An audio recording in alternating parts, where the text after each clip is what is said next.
ቆይ ግን ኢልያስን አፍቅረሽዋል? ምንድነው የምታወራው? ፍቅረኛ እያለኝ እንዴት ከሱ ፍቅር ሊይዘኝ ይችላል? እና ፍቅር ስላልያዘሽ ነው ኤላዬን ያባት ያልሽው? ጆኒ ይቅርታ አድርግልኝ። ስታይኝ ጅል ነው እንደሚመስልሽ? ቢገባሽ እኮ ስለማፈቅርሽ ነው እንደዚህ ይሆን ካሉት። ጆኒ እኔም እኮ አፈቅርካለሁ። በጣም አስመሳይ ነሽ። አስመሳይ አይደለሁኝም።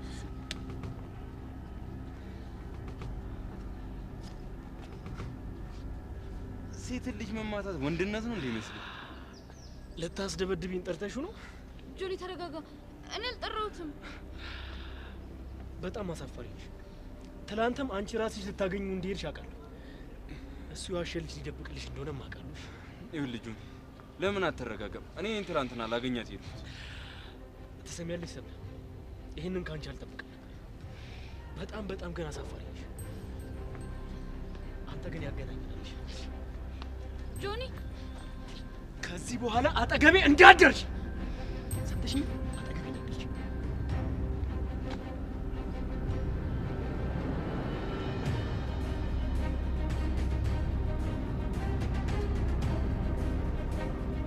ይሄን ነበር ትፈልጊ የነበረው? እንኳን ደስ ያለሽ። ይሄው ባንተ ምክንያት ከመወደው ፍቅረኛዬ ጋር ተለያየሁ። ቆይ እኔ ደግሞ ምን አጠፋሁ? ቆይ ከዚህ በላይ ምን ታጠፋለህ? ተው፣ እኔ ያለሁበት ቦታ አትድረስልህ። እምቢ በላይ ይሁን መጨረሻዬ እንደዚህ ሆነ። ሰብለ ተረጋጊ። አልረጋጋም። ሰብለ ተረጋጊ። እንደዚህ ስትጮህ የሰዎቹን ትኩረት ትሰቢያለሽ። ይሳባ፣ ቆይ ልታሳብደኝ ነው እንደዚህ ትምህርት ቤት የመጣኸው? ቆይ አጥፍቼም ከሆነ ለምን ተረጋግተሽ አትነግሪኝም? ቢገባ ይሄ ነገር ዛሬ እንዳይፈጠር ነው እኔ አጠገብ አትድረስ ያልኩ። አንተ ግን ክፉ አስመሳይ ሰው ነህ። ማነው አንቺ ተንኮለኛ? ኤላ በይ እዛው ክብርሽን ጠብቂ። የኔ ኤላ ተንኮለኛ አይደለም። እሺ ኧረ እባክሽ። ያንቺ ኤላ? አዎ የኔ ኤላ። ምን ነው ተንጨረጨርሽ? ተው ኤላ። ሰብለ ልብ እንዳይሰማት እንደዚህ ነው ቦታ ላይ ዝም ማለት ነው ያለብህ። ስሚ አንድ እውነት ልንገርሽ፣ ኤላ አንቺን ፍቅረኛው ያደረገው የምር ወዶሽ ሳይሆን እኔን ለመበቀል ነው። ያጣለማኝ ተሳድበው ይሄዳል አሉ። 10 ጊዜ ፊቱ ላይ ጠበር ግፍ ስትይቼ ካላረግሽም ስላለሽ ነው እንደዚህ የቀናሽ። ሁሉንም ነገር ቀስ እያልሽ ታያለሽ። አንተ ግን ተሳስተ ከዚህ በኋላ እኔ ያለሁበት እንዳትደርስ። እሱ መቼም አንቺ አጠገብ አይደርስም። ባይሆን አንቺ እሱ አጠገብ እንዳትደርሽ አለ። በቃ ተረጋጊ። አታያትም እንዴት እንደሚያረጋት? ባሏ ማንንም የለውም ብሎ ደበደበ። ዝም አልኩኝ። አሁን ደግሞ እሷ መታ እዚህ ትሞጣሞጣለች። እንዴት ነው የምታናግሪኝ አንቺ? እኔ እኮ ጓደኛሽ ነኝ። ሁኛ እኔ የምለው ቆይ አንተ ማን ሆነ ነው በእኔና በጆኒ ግንኙነት ውስጥ የምትወስነው? ካሌብ ነኝ ጓደኛው። ሁና እኔ ደግሞ ሰብለ ነኝ። እሺ ፍቅረኛው። እና አንቺ አስሮ እንዳማረሽና ወንድሜ ሲሰቃያዩ ዝም ልበለው? ማን ነው አንተ አስሮ እንዳማረው? አንቺ ዝም በል። ወይኔ ካሌብ፣ እኔም በጥፊ? አዎ ወንድ አታውቂም? እሺ ምን አባ እያደረክ ነው? ምን አባሽ አገባሽ? እህቴ ናት፣ ስለዚህ ያገባኛል። እሺ ሰምኛለሽ? መታኛለች፣ ብድሯን መመለስ አለብኝ። ያን ያበቃልሃል። አንቺ አይጥ እኔን ገፈተርሽኝ? አዎ አንተን ገፈተርኩ። ምን አባት አመጣለህ? ምን አባቴ እንደማመጣማ አሳይሻለሁ። እሺ ኪጭ አፏን ተነካትና ያዛኔ ወንድነት ይለይልካል። እሺ ሁለታችሁም ልደበድቡኝ ነው? ሁለትሽንም ዋጋሽን ባልሰጥሽ እኔ ካሌብ አይደለሁም። እሺ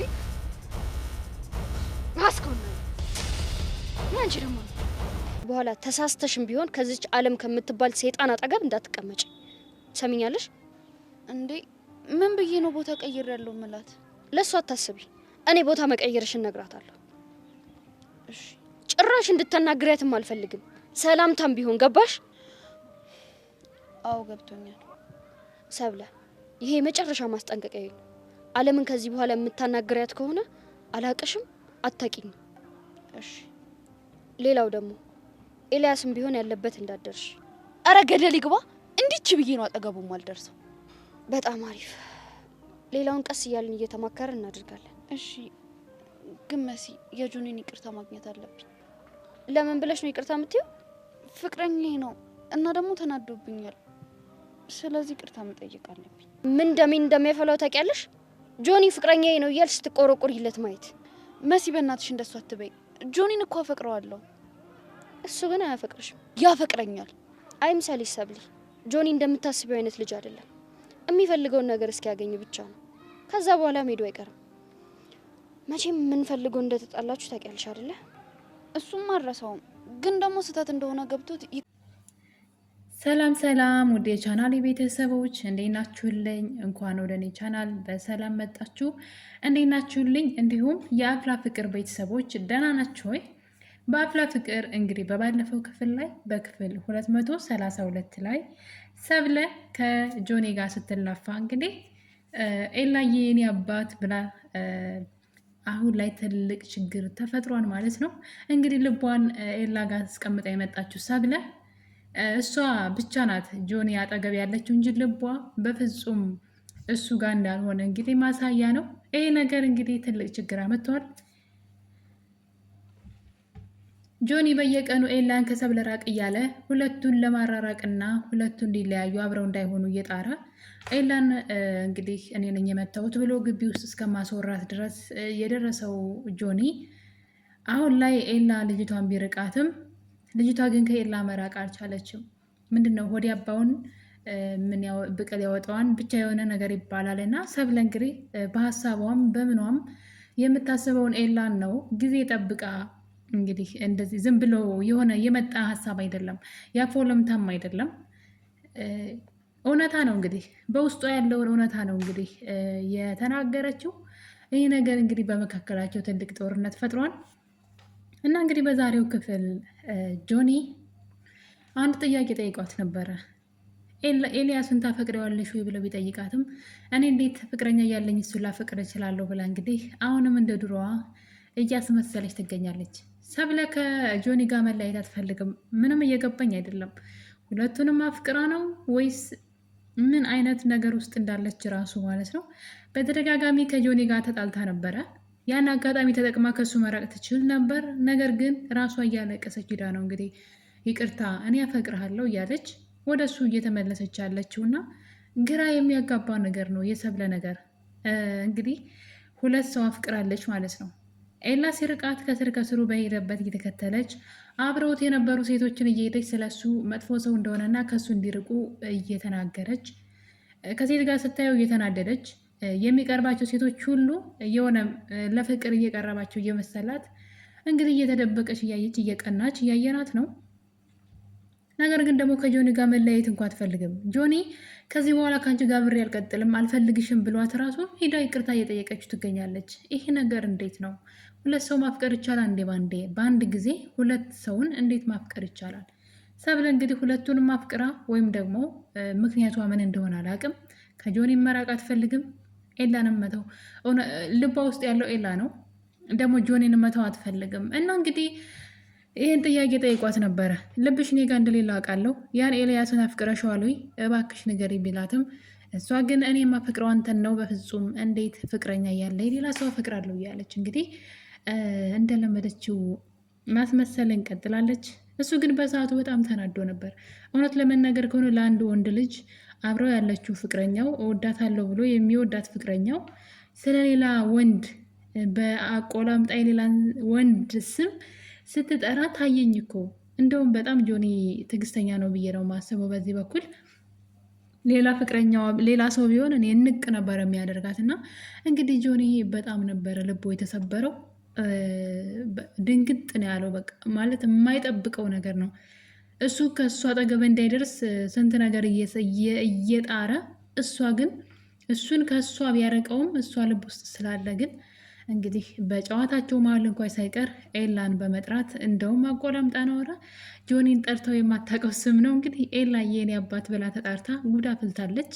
በዚህ የተነሳ እንግዲህ ጆኒ በጣም ተናዶ ስለነበረ ሰብለን በጣም ሲጮህባትና ለመማታትም እጁን ዘርግቶ ነበረ።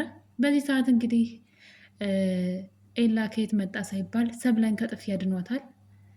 እንግዲህ አልፈልግሽም በማለት ከአጠገቤ እንዳደርሽ ብሎ ጆኒ ሄዷል። ከዛ በፊት ግን ኤላ ድንገት መጥቶ እንግዲህ ከጥፊ ሲያድናት ኦኬ ጠርተሽ ነው ወይ እንዲህ እንድታስደበድቢ ነው ወይ ብሎ እንግዲህ እሷ ላይ ሌላ እንትን ብሎ ነበረ። ነገር ግን እዚህ ቀደም እንግዲህ ሰብለ መንገድ ላይ ጠብቀው ነበረ ስለ ዓለም ከዓለም ጋር ያለህን ግንኙነት አቁም ለማለት እና ጆኒ ደርሶባቸው ነበር እንግዲህ ቆመው ሲያወሩ። ያኔ ኤላ እኔን አይፈልግ ያገኘዋት አሁን ላይ ከሰብለ ጋር ጥሩ ከዓለም ጋር ጥሩ ስላልሆኑ ፒስ እንዲፈጥሩና ሰላም እንዲሆኑ እየነገርኳት ነው በማለት የሰብለን ጥፋት ሸፋፍኖላት ነበረ። ነገር ግን ጆኒ ያውቃል ኤላ በፍጹም እንዳላገኛት ያውቃል። ሆን ብላ እሷ ፈልገው እንደሄደች ስላወቀ ነገሩን ዝም ቢልም ግን ነገር ግን ፈልገው እሷ እንደሄደች ያውቅ ነበረ። ትናንትም እሱ ሳይሆን ፈልጎሽ የመጣው ራስሽ ነሽ ፈልገሽ የሄድሽው፣ የማላውቅ እንዳይመስልሽ። ብቻ ብዙ ነገር ተፈጥሯል። ጆኒ በአሁኑ አካሄዱ በጣም የሚመለስ አይመስልም ነበረ። ነገር ግን ሰብለን ያፈቅራታል። እንዴት እንደሆነ አላውቅም።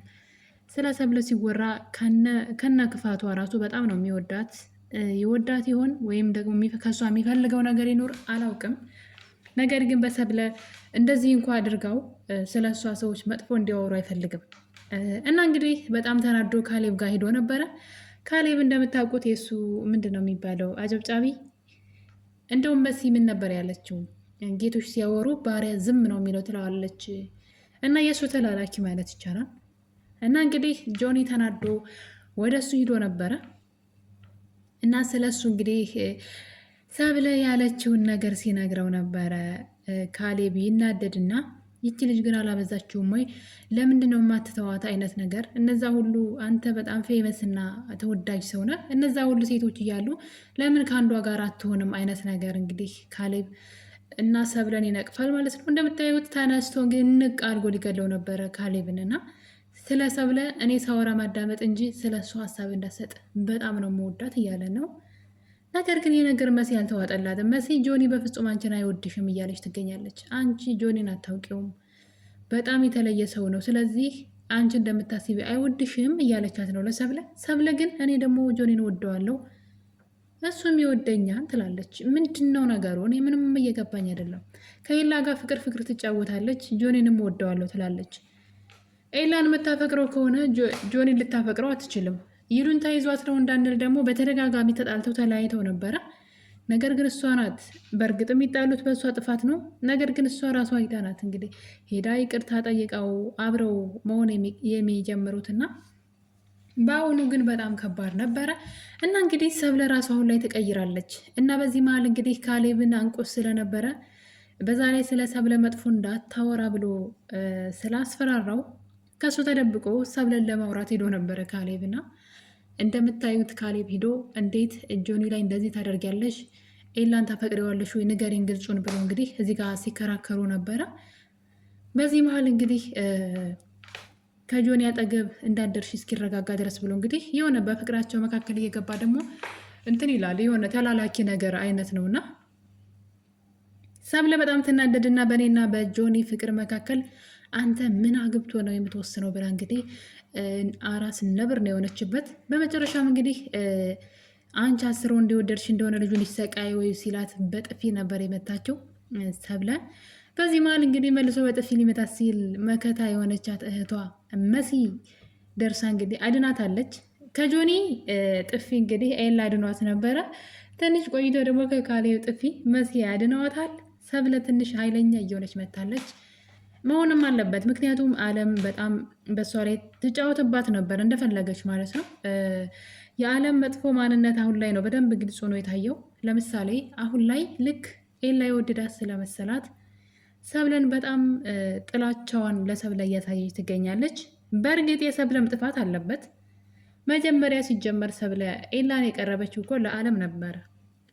እኔ አዲስ ሰው መተዋወቅ ስለምፈራ አንቺ ተዋወቂና አስተዋወቂኝ አለቻት። ሰብለ እንግዲህ ለአለም የተዋወቀችውን ኤላን ለራሷ እያበሰለች ነበረ። እየቆየች እሷ በፍቅሩ ወድቃ ጭራሽ አለምን ካጠግቡ ማየት አትፈልግም እና ነገሩ ተገላቢጦሽ ሆነ እንጂ ሲጀምርም አለም ነበረች ወደ ኤላ ስትገፋትና ኤላ ጋር እንድታስተዋውቃት ኤላ እንድትግባባው ስታደርጋት የነበረው ለአለም ነበር ጨዋታው። ነገር ግን ተገላቢጦሽ ሆኖ ሰብለ ኤላ ለራሷ ተመኘችው፣ ለራሷ ወደደችው። ስለዚህ አለምም እውነት አላት። ነገር ግን ደግሞ ጆኒ ኤላ አለምን አይወዳትም፣ እንኳን ሊወዳት አያስባትም ሲጀመርም እና ከነ መፈጠሯ ማለት ነው። እና ምናልባት እንደው የሚጠላው ሰው ራሱ ቢኖር እንኳ እሷን ነው። ምክንያቱም በጣም መጥፎ ጸባይ ነው ያላት፣ ጥሩ ነገር የላትም። እንግዲህ የተዋወቁ ሰሞን ሰብለን ያተስተዋወቀቻት፣ ነገር ግን ሰብለን እንዲጠላት ሆን ብላ ማለት ነው ስለ ሰብለ መጥፎ ነገር ስትናገር ነበረ። ኤላ ግራ እስኪገባው ድረስ ማለት ጓደኛዬ ናት ብላ ሰብለ በጣም የምትወዳት የምታምናት መሲን እንኳን አልፈልግሽም ብላ አለምን መርጣ ጓደኛ ያደረገቻት አለም ለኤላ ስለ ሰብለ በጣም መጥፎ ነገር የእሷ ባህሪዎች ያልሆኑ መጥፎ መጥፎ ነገሮችን ትናገር ነበረ። በጆኒ ላይ ሌላ ሰው እንደሳመች ፓርቲ ላይ ብቻ ብዙ ነገር መጨፈር ምናምን ብቻ መጥፎ ነገር አለ አይደለ?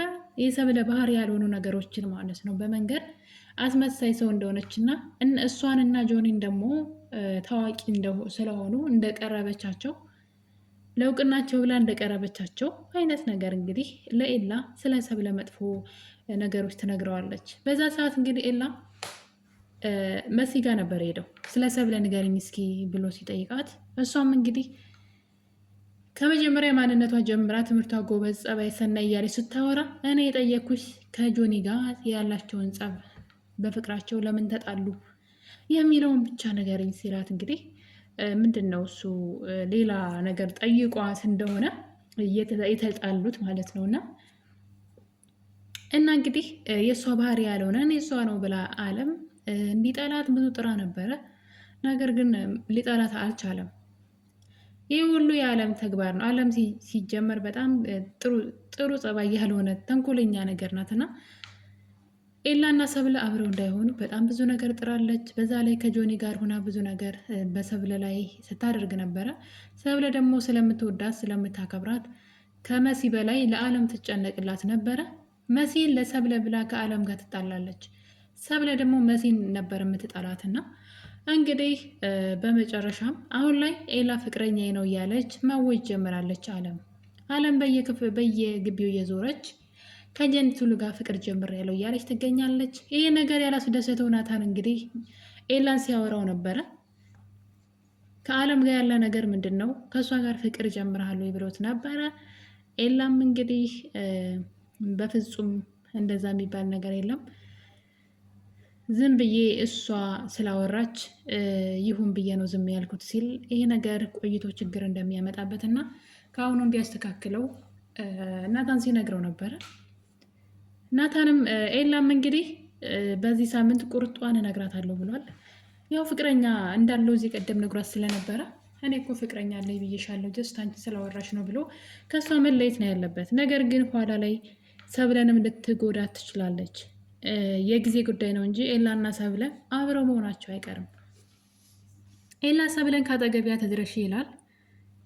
ሰብለ ደግሞ እሱን ታሳድዳለች። ከጆኒም ደግሞ መለየት አትፈልግም። ጭራሽ አሁን ላይ ሂዳ ይቅርታ እየጠየቀችና መልሰው እንዲታረቁ እየለመነችው ነው። እንደምትወደውም እንግዲህ እየተናገረች ነው። እንዴት እንደሆነ እኔ ግራ ገብቶኛል። ይህን አጋጣሚ ተጠቅማ እንደውም ከሱ መራቅ ነበረባት እንዳይጎዳ ማለት ነው።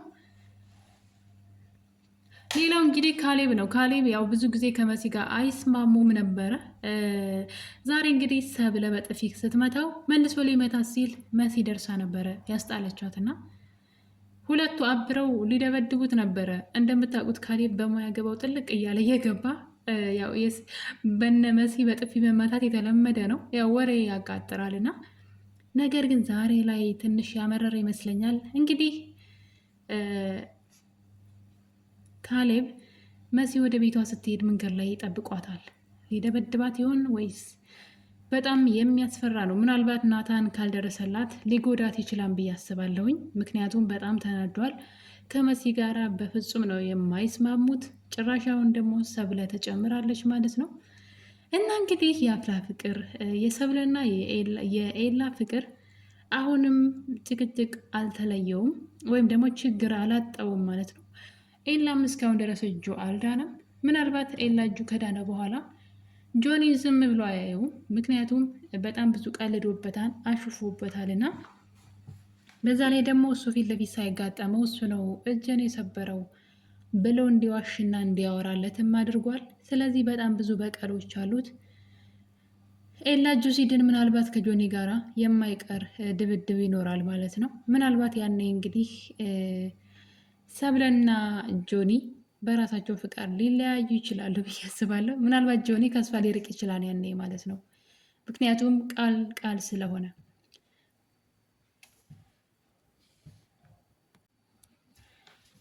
ውድ ቤተሰቦች አፍላ ፍቅር እንግዲህ እስከ ዛሬ ድረስ በሳምንት 2 ቀን ነበረ የሚለቁልን።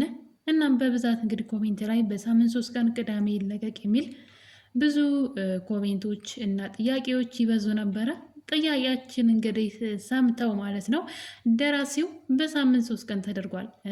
አፍላ ፍቅርን ለምትወዱ ማለት ነው አስባችሁታል? ከማክሰኞ ወይም ደግሞ ከሐሙስ እስከ ማክሰኞ መጠበቅ እንዴት ሩቅ እንደሆነ ማለት ነው።